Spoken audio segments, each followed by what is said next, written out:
Assalamu alaikum wa rahmatullahi wa barakatuh. Welcome to AlMaghrib's YouTube channel. Make sure that you turn on your notifications and subscribe so that you don't miss an episode. Alhamdulillah wa salatu salamu ala rasulillah. Assalamu alaikum wa rahmatullahi wa barakatuh, everybody. Welcome to episode number 2 of Rhyme and Reason, the intersection of knowledge, culture, and art. And I am happy. I am fortunate. I am pleased, honored even, to have with me Tampa's finest, the legend. This guy. FAISAL LATIF. Just FAISAL LATIF. Any FAISAL, just FAISAL LATIF. Just FAISAL LATIF. Wa alaikum assalam wa rahmatullahi wa barakatuh. How you doing, bro? Welcome, welcome. Jazakallah khair for having me, man. I'm excited to be a part of this. I'm excited that you started a podcast, actually. You know what I'm saying? And look at that, you're episode number 2. That means Allahu I'm Akbar. back. You know what I'm saying? Thank you very much. Who's number one? Don't worry about who number 1 was. Still pretty close up there. So what's going on, man? So I met you in Virginia. Yes. In Virginia at an event for Dad al-Hijrah. I Yep. remember. And you came Wow. and you sang some beautiful nasheeds. And you got a lot of different things happening. So you are Hafiz of the Quran, right? Tell us a little bit about yourself, actually. Because you're a poet, you're a filmmaker, you're a photographer, you do it all, mashallah. Alhamdulillah, man. So, bro, how long ago was that, first of all? Was it like 5 years ago? The years fly quickly. I have no I idea. still have the video that we did together on my YouTube channel of Fatiha in motion. Nice. Was that in Virginia or is that in Florida? Yeah, bro, that was Virginia. That was because you and I were in the same hotel room, and then the following morning I was leaving, and Mahmoud, me, and you linked up, and we were in the car, and we were doing Fatiha in motion. Mahmoud held down the backseat ambiance. Yeah. In the car. Yep. Mahmoud was in the back just vibing, mashallah. Yeah, but me, bro, alhamdulillah, yeah, I'm a Hafiz al-Quran, student of knowledge, first and foremost, those things before anything else. Yes. And on the side, like I'm also I sing, I'm a poet, I'm a filmmaker, photographer, and I'm a coach and mentor here and there for some people, alhamdulillah. That's pretty much it, bro. Is that like life coaching? You do life coaching? I help young teens and young adults through things that I've already gone through. Yeah. And it's pretty much life coaching, depending on what realm they're in, you know, whether it's them trying to figure out what they want to do in life, whether it's them struggling with, you know, inner struggles, things like that. Awesome. Mashallah. Mashallah. And where are you these days? I am back in Tampa, Florida, man. Alhamdulillah. For a minute. You were in Egypt for a minute. You're also a traveler as well, mashallah. So I never know where you're at. The first question you always ask me is, what city you in? Yeah. Where in the world are you? But yeah, alhamdulillah, I'm back from Medina. I went to Egypt, and I just got back from Egypt. I was there for like a year and a half, and I got back like February, I think, or beginning this year sometime. What was going on in Egypt? I went there just to learn Arabic, alhamdulillah. Just Arabic. I mean, I did some other things on the side, but the focus was Arabic. And how was it? It was great. It was great. I loved it. I preferred it to Medina. You know, I mean, obviously, like, excusing the Haramain, I preferred Egypt, their curriculum, just Egypt, the country, more than I did Saudi. But it was amazing, man. I loved the way they teach. I love the tradition. I love that it's like, to an extent, it's a normal country. You know, it was easy to live there because Egypt is a normal country. Is that bro, compared to Saudi. You know what I tell people? I tell people, can you imagine a country that is filled with Egyptians? Could you believe that? It's literally 90 million Egyptians. Bro, that's like that's like having a country full of Punjabis, man. Exactly. But Egypt, in Cairo, you know, I grew up in the city that never sleeps. You know, I'm from New York, and I'm like, I didn't think that there are cities that are livelier. Then I just, you know, you just kind of think that it's the most lively city. And then I saw Cairo. And Cairo is unbelievable. Cairo is like 2 a.m., 3 a.m. It's not that it's like people are out and about. It's that people are out and about like it's 2 p.m. in Cairo. Exactly. It's so loud and the honking never stops. And trying to cross the street is like, do you want to live or die? Like, what is it that you want? It's very intense, mashallah. I mean, the day starts after Asr, so, or Maghrib, so That's it's why, yeah. So what was the thing that you enjoyed the most about Egypt? Oh man, what did I enjoy the most? Bro, what I love the most, there are actually a few things. Number one, I really, really miss having adhan going off for every salah, right? Like I got super acquainted with that. I miss like walking to the masjid for Fajr or whatever salah that I want to go to, you know. Yeah. I miss And not walking far, by the way. Not walking yeah, far. Yeah. down the road, bro. I The know where you're at. second, yeah, exactly, exactly. We'll get to that, but I'll tell you when we get to that. The second thing that I miss the most, I love the love that they have for the Prophet ﷺ in the country. Mashallah. Be it like how they are and whatever it is, but like Salah and Nabi, like you just all the time, you know, I love that. Yeah. Yeah, exactly. Yeah, just like, "Ya Amm al-Hag," you just like you're fighting, you're about to throw hands, Salah and Nabi, and just like everything's over, you know, like I Mashallah. miss the love that they have for the Prophet ﷺ and always being around that wherever you go. And I miss being in a place where everything isn't only just about the Prophet ﷺ, but the Quran. I miss like obviously Egypt is known for its Qur'an, right? And I miss that. I miss going to Jum'ah like 20 minutes before, sitting in the masjid and having their Qari recite for like 20 minutes. And like I got to hear Sheikh Hajjaj Hindawi, I got to hear Sheikh Yasser Sharqawi. Like these are people like I grew up with listening to, you know, so it was so cool to see them in person. Mashallah. I miss those things. And obviously I miss how cheap the country is too. Like that was really good. Alhamdulillah. Like because I was living off of like events and just like my YouTube videos, Yeah. which isn't a lot, you know, so at all. But if I got an event, alhamdulillah, like I'd be able to last that out for like a few months. Like I had a 3-bedroom. Mashallah. Yeah, like I had a 3-bedroom, 2-bathroom apartment. Yeah. And like indoor In Cairo. indoor balcony, my private roof, all that for What's an 250 indoor balcony? indoor balcony. So it's a balcony, but it's sealed off. So That's called all a that for That's called a room. yeah, I guess. I'm gonna have to Google what indoor balcony is, but yeah.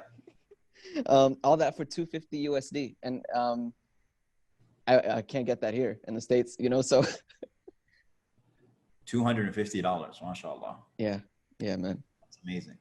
That's amazing. And so you could literally just come stateside, do a few gigs, and then just go and live off of them for a couple of months.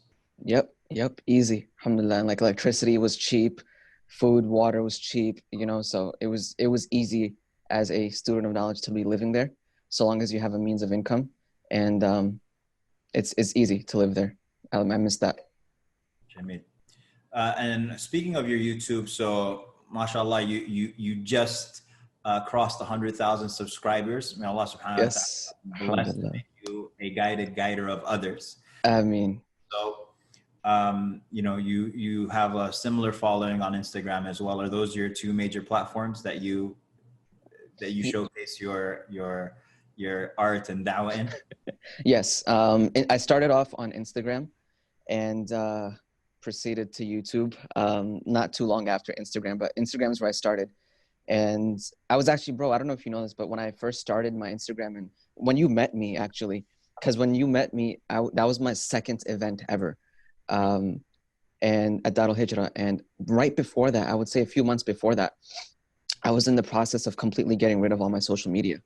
And the reason I started it was because a friend of mine from the UK, his name's Dhul Qurnayn, he was like, why don't you make a page where you share recitations? And I was like, might as well, like it's better than posting pointless things. So that's what I'm on, Instagram and YouTube. You share recitations, meaning your own recitations. Yes. So I would recite and edit my videos, you know, and back then you could only post 15-second videos. So it was like one verse, if that, you know, and then Instagram changed to a minute video. But yeah, I would recite, record in my room, film the video, edit it, and that's how it began. So with regards to the filming and the editing and things of that nature, that was just something you were always interested in? It was a skill that you always had, or did you learn it particularly for this project? Yeah, that, you know, like funny story, when I was young, actually for like a long part of my childhood, I wanted to be an actor. um, I'm not laughing. I think that's an incredible and important skill set that a person needs to learn. Yeah. yeah, so People, yeah. so that's what I wanted to be. And Yeah. like realistically speaking, like I couldn't really go to Hollywood or like Bollywood, you know, so I was like, let me, if I can't. You think of Nollywood. What is that? Hollywood is the Nigerian Hollywood. I mean, there's Oh, Bollywood really? and there's Nollywood. Yeah. I know about Tollywood. That's the South Indian. Okay. That's the Hollywood. Yeah, Tollywood. Nice. But I wanted to be an actor, and like there was this point where I was like, it wasn't gonna lead to anywhere, right? But I said to myself, if I can't be an actor and if I can't be in movies, I will make my own movies and I'll be my own cameraman, right? I didn't think anything of it when I said that, right? But I specifically learned editing once I started making Quran recitations. So And this is then. no, yeah, like 5 years, yes, 5, 6 years ago, 5, 6 years ago. Yeah, so like I bought this MacBook. I bought it with my Taraweeh money, and 6 years ago, bro, it's still kicking. Alhamdulillah. Last. I don't want to turn this into a Mac commercial, but I have had a MacBook for 10 years now, and they're not. What? Yeah. Oh, it's fine. Okay, so I bought that with this, and my first video I ever edited was, and I didn't take a course. I didn't watch any YouTube videos, nothing. I just got the software, played around with it, and got a hang of it, alhamdulillah. So like the first video I ever edited was screenshots from Quran Explorer of the verses that I was reciting, and I stitched the pictures together and uploaded it to YouTube. But then that carried on over into other things. So how did you go from there, right? Mhm. 5 years ago, you're stitching verses together or stills together to, was this something that you strategized for? I want to get a large following. Is this something that I mean, I think it is something that's important. I mean, you want khair to be popular, and you want shar to be restricted and to be constricted, vice and you want virtue to become mainstream. So where was there a strategy behind what you did? Is there anything that can be replicated by others? Definitely.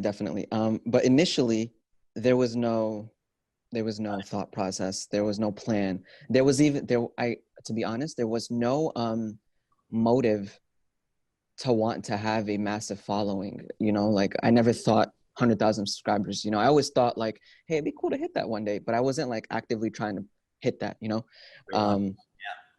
yeah. So, and it's always nice, like to some extent you do care, like, oh, look how much engagement this video got, you know, oh, mashallah, I'm increasing in followers. Like it brings a little bit of happiness, right? But that's another discussion. In the beginning, I was just a Quran reciter, and which is great, you know, it's noble, and you're spreading the verses of Allah subhanahu wa ta'ala, his message, his words. But once I started doing that, I saw just how black and white, I don't know if that's the proper thing to say, how people reacted to a Quran reciter, you know, and it didn't sit well with me. For example, like if I went to an event to recite, people get all serious all of a sudden, and oh, the Quran reciter's coming up and he recites, and then everybody goes back to being normal, right? I didn't like that. I was like, why do we have to make deen such an obnoxious or like nuisance type of, exactly, formality? Nice. Like obviously you have to have a certain adab and respect when it comes to anything that has to do with the religion, but that thing which you just said, why do we have to make it so formal? So from there, I was like, all right, you know what? From now on, when I go onto stage to recite, I'm gonna say Salamu Alaikum. And like, because mind you, bro, in the beginning, I was very like, I couldn't talk. I couldn't engage with a crowd. I couldn't speak to people. Because you were the qari. Yeah, man. So But you were not human. pretty much. Smile? Could you smile at least? Yeah, I could smile, but it was more so because I was socially awkward and just like Oh, an okay. introvert, and like I didn't know how to talk to people or engage people in a talk, you know. So Yes. I mustered up the strength just to say salam, and then that slowly built to me, you know, like making people laugh in the beginning, getting people to chill out, relax, Yeah. and when I got to the stage where I would deliver a recitation, a translation, I wouldn't just read the translation. Like I would put it together like a story, make it relevant, Absolutely. so that people actually feel a connection to what they're listening to, rather than just like, oh, the dude came, recited, spoke, left. Like that's usually what it is, you know. And I didn't like that, so I changed that. But throughout high school, I was singing. You know, I was singing like pop, R&B, like Usher, Bruno Mars, like things like that. Yeah. Um, and I left that. I left music for like a point in my life, and once I started realizing that, you know what, I can do more. I want to do more because we're in the age of exhibition. We're in the age of media. I know that I'm an artistic person. I wanted to tap into as many fields of art as I possibly could and provide alternatives to the nonsense that's out there, you know? Great. So in short, it went like that, like Quran reciter, me realizing I want to do more, singer, speaker, and all that stuff. MashaAllah. So then after you do your first event, you start creating your YouTube channel, your Instagram. So you mentioned at the beginning there was no strategy behind it. When you did formulate strategy, what was that? So strategy, you mean specifically to like grow a following? Yeah. So what I did, By the way, did what YouTube send you anything when you reach 100,000? Did they send you like a? they're supposed to send like a plaque thing. So I'm looking forward to that. Forward to seeing that picture on Instagram. Yeah, man. I don't know how long it takes for them to send it, but they're supposed to send one for 100K, inshallah. Okay. So my strategy, just some key things, right, that I learned in the beginning. I realized that the content that I was delivering, which was Quran recitations, I couldn't possibly deliver that on a consistent basis, frequent enough to where I could amass a following, you know? I thought you were about to say something. I am, because you said frequent enough. So what is the frequency that is required?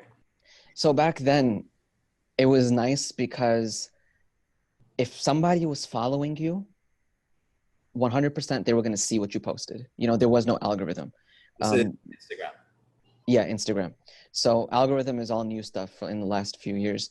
But it was easy. But also I was producing videos. So like I had to record on a mic, record a video, edit that video and post it, which takes hours. So I was like, all right, what do I need to do? And once I was going through the mindset of like, I can do more, I decided I need to diversify my content.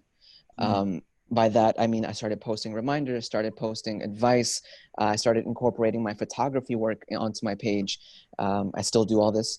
And this enabled me to not just post my Quran recitations more often, but post more content more frequently, which would get my page more attention and engagement because I was providing more material.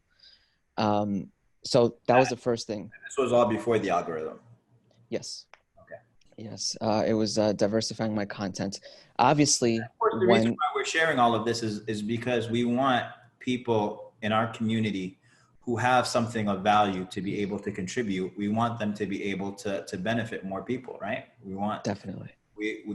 Again, there's so much horrible art being promoted. We want to be able to promote, the artists that represent our values. Very good. Yes. Yes. So, yeah, diversifying my content was the first step, and then the algorithm came along. I'm pretty sure the algorithm was a thing when I was in Medina, but it was far simpler. It was, just use hashtags, and your stuff will blow up. And it was very easy in the beginning, And by the way, like everything I'm saying, specifically saying it towards building a following. I don't want people to like misconstrue what I'm saying. So, yeah. It was easy. Like I only had maybe 30,000 followers when I was in Medina as a student. For you, 30,000. Sorry. You must have been lonely. maybe like 20, 30,000 followers. And, but I was getting views. Like if I posted a recitation in 1 day, 2 days, it would accumulate like 36,000 views on Instagram, which is a big deal. That means your proportions are really good. And so it was really easy for me to build a following at that point. There came a time where the algorithm went to complete waste. And because Facebook bought it, it became all about those people would succeed who were willing to contribute money and monetize their content, because Facebook wanted to profitize off of Instagram and on any platform. You have ads. Yes, you post something, you post a piece of content, and then put some money towards it to give it a boost and promote it so it reaches people. I've never done that, ever. Mainly because I didn't have money. Natural. All natural. Organic, alhamdulillah. Yeah, so I didn't do that because I didn't have money. I would do it now. I would do it now because it makes sense. You know, it's technically you're spreading da'wah and you're spreading good things. I would do it. It's just I can't get into my Facebook.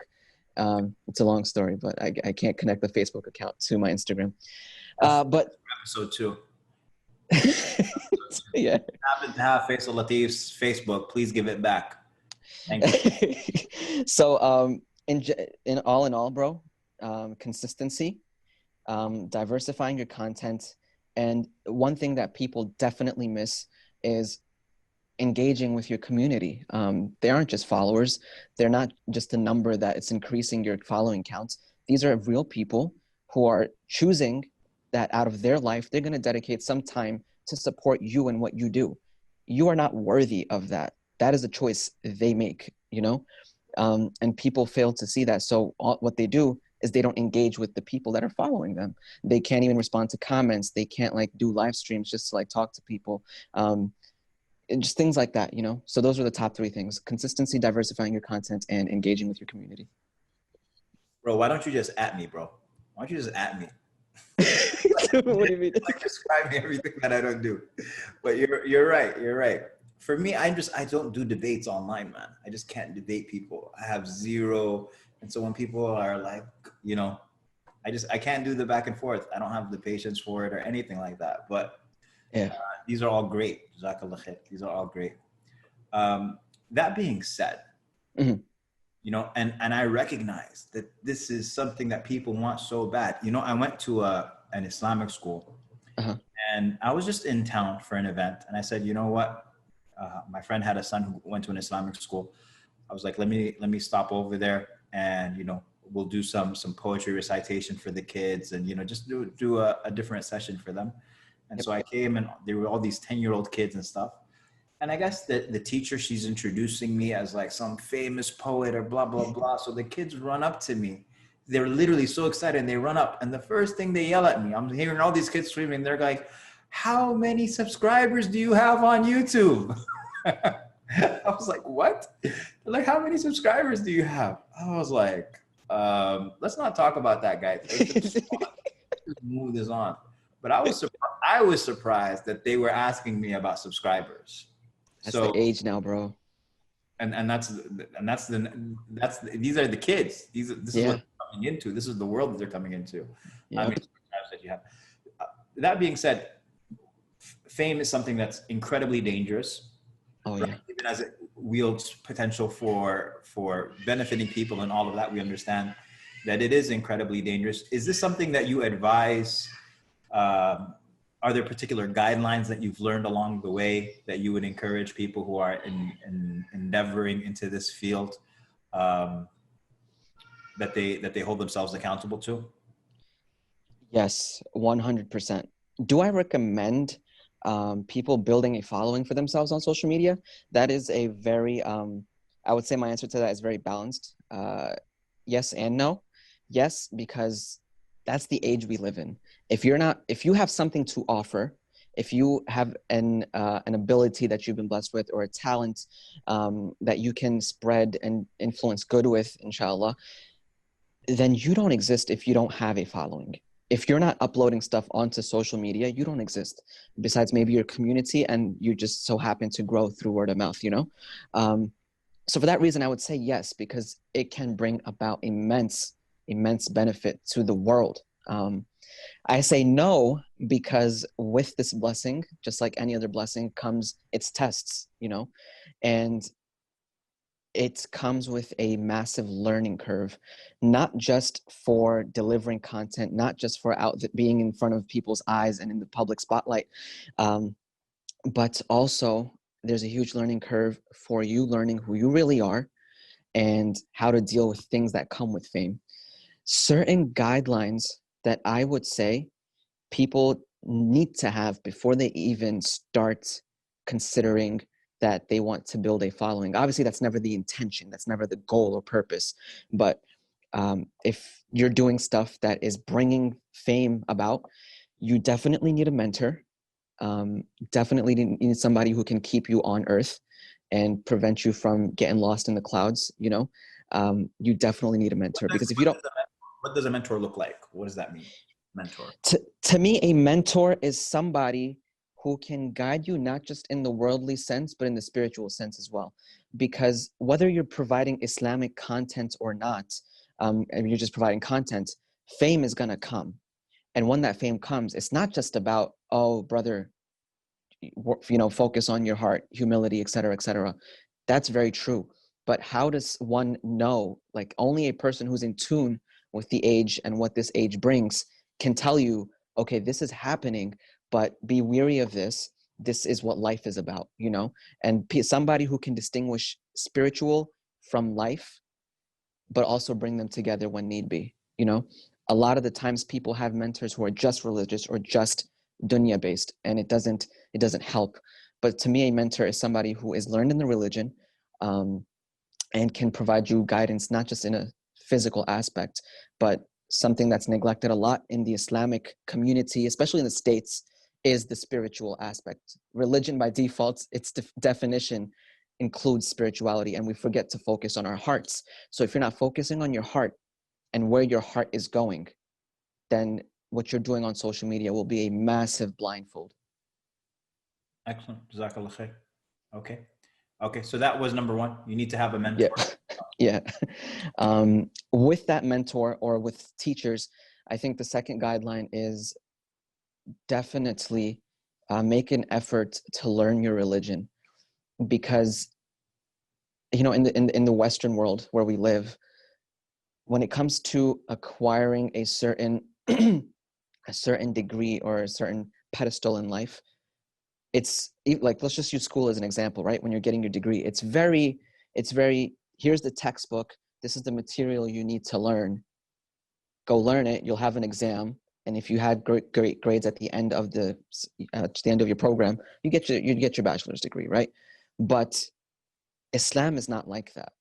You cannot just have a textbook, read it, and say you know stuff.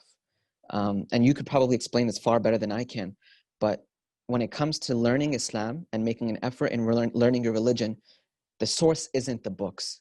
The source are the people who compiled those books. And you need to go to people who are able to teach that material, because this isn't just text. This isn't just, you know, a squared plus b squared equals c squared. This is matters of the heart. And if you don't have guidance in that, then it becomes physical acts of worship only. That's why I believe in our community, we have so many of us are just, I pray, I fast, I give charity, but we're not content, we're not happy, we don't feel what those physical aspects of worship are supposed to bring. And I think that's where all of this plays a role, right? And so when you talk about a comprehensive da'wah, I do believe that, you know, for this particular podcast, we wanted to make it knowledge, art, and culture, because they all need to go hand in hand. They all have a particular culture, and we have a particular culture, and it is definitely one that's powered by art. Absolutely. Mm-hmm. But at the same time, we want our artists to be connected with our people of knowledge as well. Yes. People who are connected with, so you have, because right now we have an incredible problem of identity, where the art that we consume is diametrically opposed to the values that we have. Yes. So what we need to, hopefully what we're able to create, inshallah ta'ala, and you know, and we have pockets here or there where people are able to create, but we don't have it at the level that I think is needed. where we're able to create a culture where these things are congruent and these things are harmonious and synonymous. So that's the idea. And I'm very, very glad, alhamdulillah, that you're framing it in this way. So teacher or mentor, learning your religion, anything else as far as minefields that people need to pay attention to as they embark on this? Yes. They should be looking to secure for themselves along the way, not just things Yes. like avoid. Yes. Yes. So, I mean, most of the things I'm going to say, they're going to be mindset based because in my opinion, mindset's everything. So another thing is be patient with yourself. If you are trying to build a following, it doesn't happen overnight. It doesn't happen from you posting 2 videos and expecting you're going to have 10,000 views the next day. It doesn't work like that. It starts with 10 people. And 10 people fail to recognize. There's a lot of people. Imagine 10 people coming and sitting in your room right now just to listen to what you have to say. It's the same thing. 10 people watching your video is a big deal. And people lose the value of that. I mean, you would expect that because that's just the age we live in, right? But number one thing is be patient with yourself.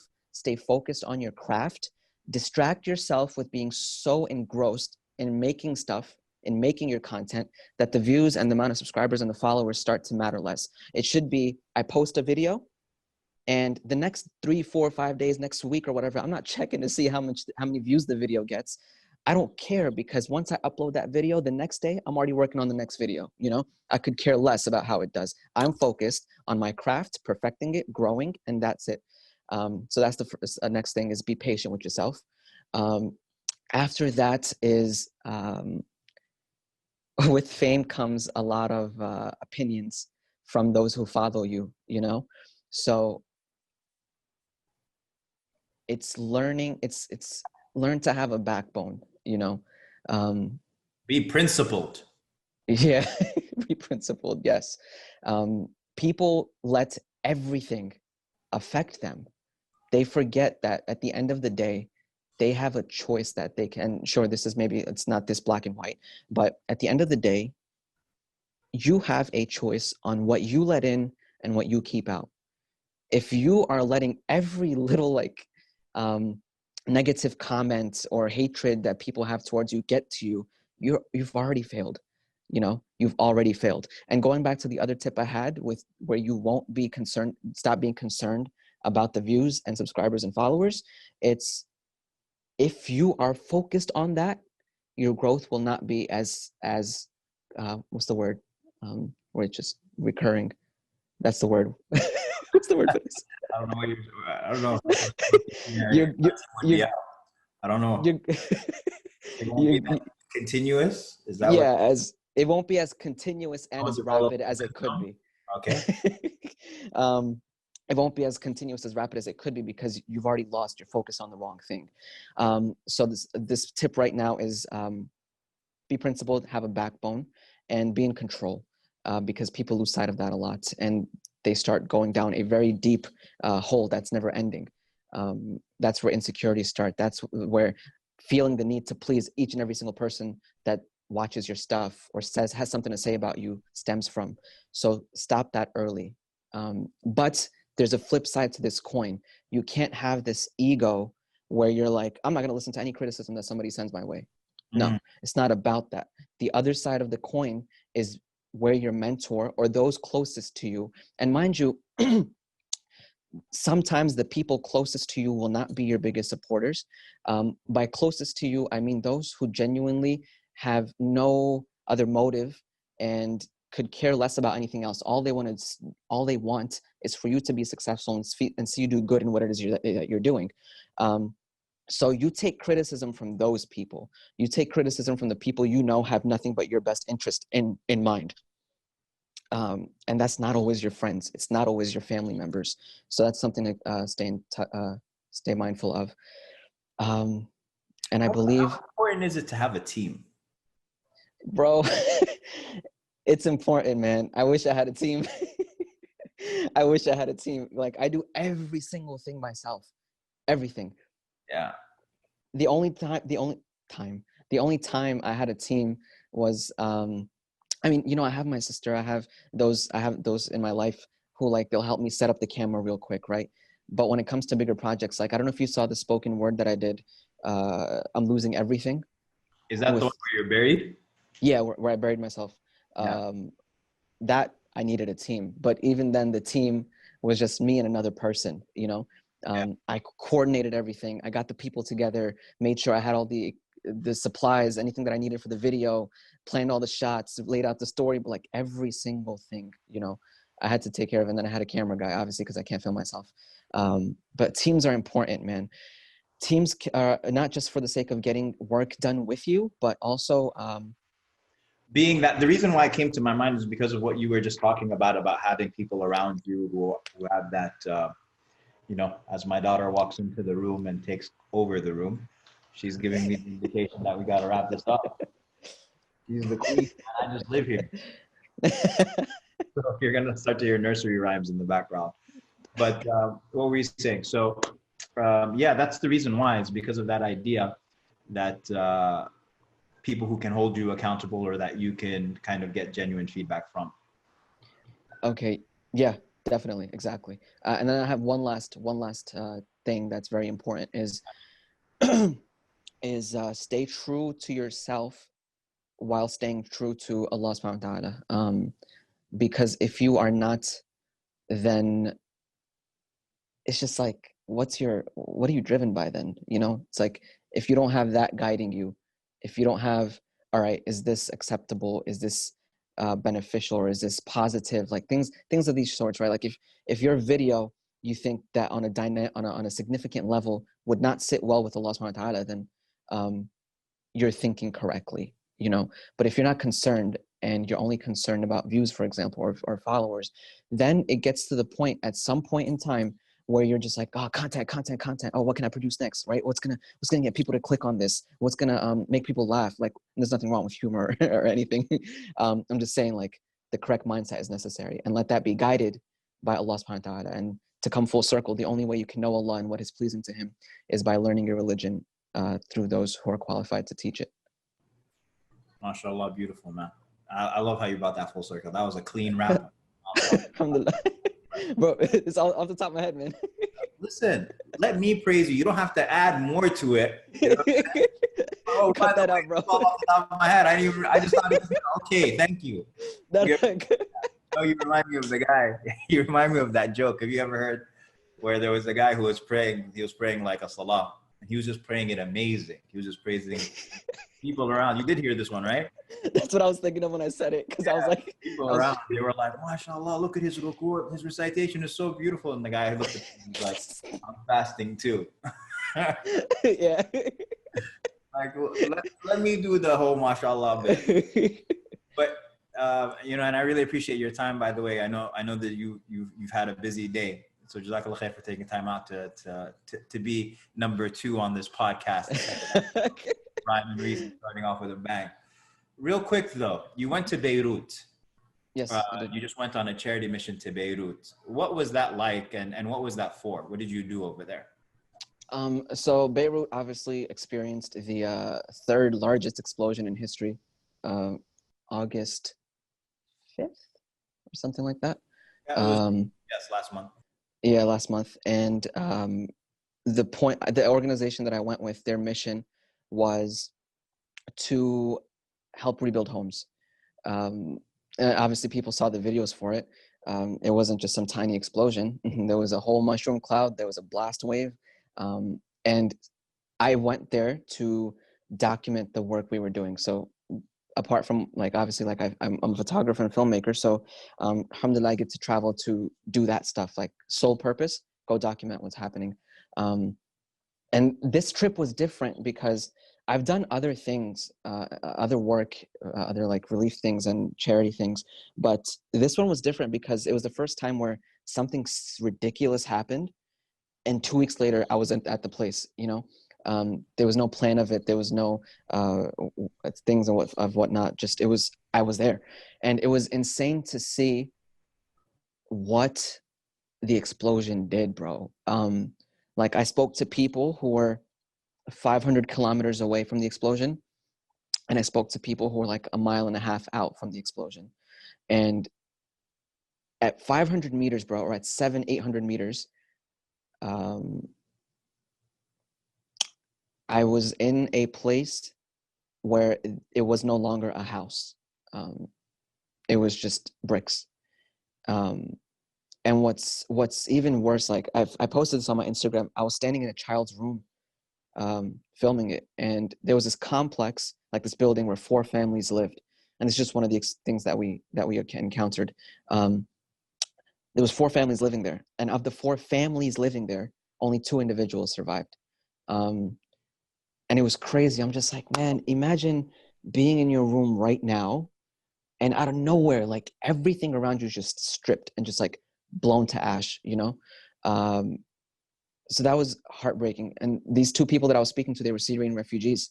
They had fled Syria. They had gotten their life together in Lebanon and in Beirut, and that got blown away. You know, it's just they were living outside, right outside. 4 families were Syrian families? The 2 individuals that I was talking to, I don't know about the others, but the 2 individuals that I was talking to, they were Syrian refugees, and they were living outside now. And then like a mile and a half out, we ate at this cafe for lunch, and there was the dude who owned the cafe. I asked him, like, how did the explosion affect you, you know? Because mind you, like, even though the explosion was bad all throughout, but less than a mile to like about 2 miles, glass was shattered everywhere. Windows were shattered. So the organization was replacing windows, fixing foundational damage to the buildings themselves. And so the guy was like, alhamdulillah, nothing broke.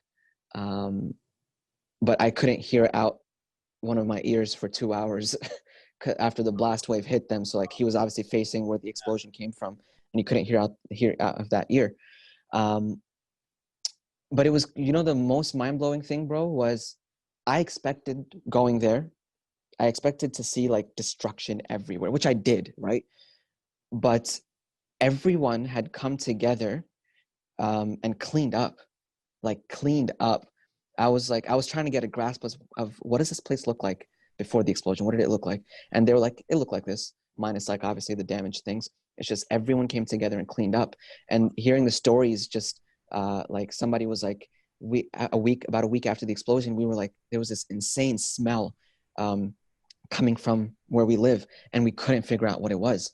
And they were about 800 meters out from the explosion, okay? And they were like, we called somebody to check it out because we just tried and we couldn't figure it out. And underneath a bunch of rubble, they found human body parts that had flown from all the way from the epicenter of the explosion, 800 meters out in this person's home. Yeah. I mean, that's you know, even 2 weeks later when you're talking to these people, like they haven't even processed what they experienced yet. Yeah, man. Yeah, exactly. Have mercy on the dead and I mean, you know, bring healing to the living. I mean. So what other projects are you working on now in quarantine? I'm just trying to. Final question before I let you go. I know you always got a lot of things going on, but what should people be looking out for from just FAISAL LATIF? Inshallah, I'm gonna be releasing more songs, and now that like I hit 100K, bro, there's like, alhamdulillah, like sometimes certain things need to happen to like revoke things inside. So like I'm more motivated and driven to release more content, inshallah, make more things, you know. Like I genuinely love doing it, but what holds me back at times is I'm all about quality. So it's like sometimes it's a setback because I don't want to do it if I'm not doing it well, you know. So yeah, more songs, inshallah. And I'm actually thinking of starting a podcast. Why'd you cross your arms? As long as I'm your first guest, that's all. You know, now you'll be my blessing. You'll be number 2. I'll be number 2. Okay, that's fair enough. But you know what? What's it called? That in and of itself is a whole different discussion. Because it is. what you're talking about is, I don't want to do it unless it's quality, is something that creatives suffer from a lot. I know I suffer from it, right? Yeah. And at times it becomes a handicap and it hampers you because you become a perfectionist. There's a difference between a person saying, you know, I'm not going to put out something that's low quality, but sometimes our idea of perfection becomes what stops us from moving forward. Yes, yes. But also, you know, like, yeah, we'll just, I'll stop it there. I won't add anymore, bro. Like I can, like all the questions you asked me, like I took them in so many different directions. Yeah, I mean, this could be a lot longer. It could be a lot longer discussion. We'll save it for part 2, inshallah ta'ala. Inshallah, inshallah. But jazakallah khair. Of course, your Instagram is just Faisal Latif. Your YouTube is Faisal Latif. Yes. I'm going to put that up on the screen, inshallah. Jazakallah khair, my brother. Always a pleasure. Likewise, bro. Jazakallah khair, man. And dude, apart from having me on here, I just want to say, like, 5-6 years ago when I first met you, I appreciate you. You know, there's a lot of people in the scene, right? And all of them are of different levels of humility, stature, if you want to call it, and just down to earthness. And I just want to say thank you for being you, bro. Because 6 years ago, you could have said anything to me. You could have treated me like anything. But you chose to treat me normally rather than some kid trying to like come up and like you put me on, you know, you're like, hey, I do this surah in motion thing. I want you to do it. I was like, cool. Like that meant a lot to me. That meant a lot to me, bro. And we'll do it again too. Definitely, inshallah. And all these years later, you know, like we still know each other. We still talk to each other. We haven't grown apart. And that means a lot. Alhamdulillah. Alhamdulillah. Jazakallah khair, my man. Thank you very much. Khair, bro. Appreciate it. Thank you for having me, man. Inshallah. See you for part 2 very soon. Inshallah. Take it easy, man. Assalamu alaikum. Wa alaikum salam wa rahmatullah.